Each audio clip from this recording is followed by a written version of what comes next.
broad sense, do you get a feeling that Britain is heading for a so-called hard Brexit and Labour's powerless to influence events?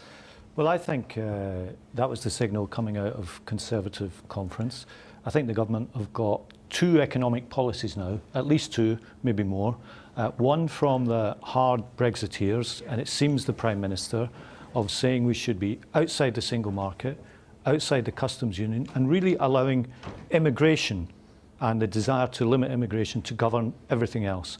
And then on the other hand, you've got the Chancellor desperately trying to reassure international investors that we'll have the closest possible trading relationship with Europe. And what we've seen on the money markets and with the pound this week is the real world consequences of that kind of chaos. So what about the second part of the question, Labour powerless to affect issues? Or is it? Do you think that somehow, somewhere, you can get Theresa May and the so-called hard Brexiteers before the House of Commons and face some kind of vote? We hear that your former leader, Ed Miliband, has been talking to some of those Remainers within the Conservative Party. Well, I think Labour does have an important role to play here.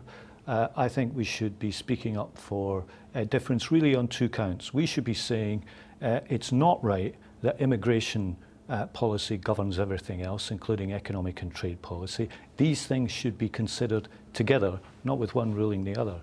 And that should mean that we don't begin this post-referendum process by ruling out membership of the biggest free trade area in the world. What about a vote in the House of Commons on it? Well, I think there's a strong case for that.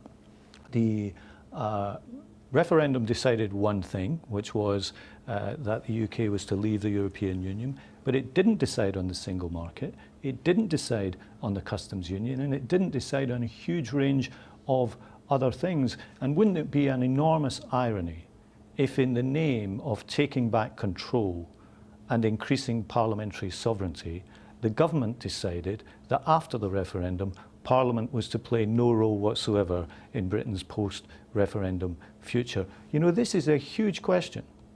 Are we going to be an open, outward-looking, confident country, or are we going to retreat into right-wing, anti-immigrant nationalism? And that, I'm afraid, was the signal that came out of Conservative Party conference last week. Tell me your views on the shadow cabinet reshuffle. Well, clearly there's been no vote by members of the Parliamentary Labour Party yet on that issue.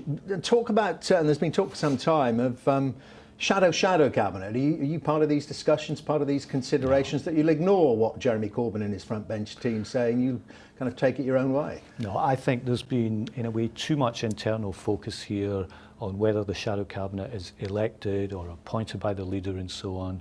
Mr Corbyn has appointed his front bench team. I think they have to get on with it now. And to be honest, I think the bigger question for the Labour Party now isn't how the shadow cabinet is appointed or elected.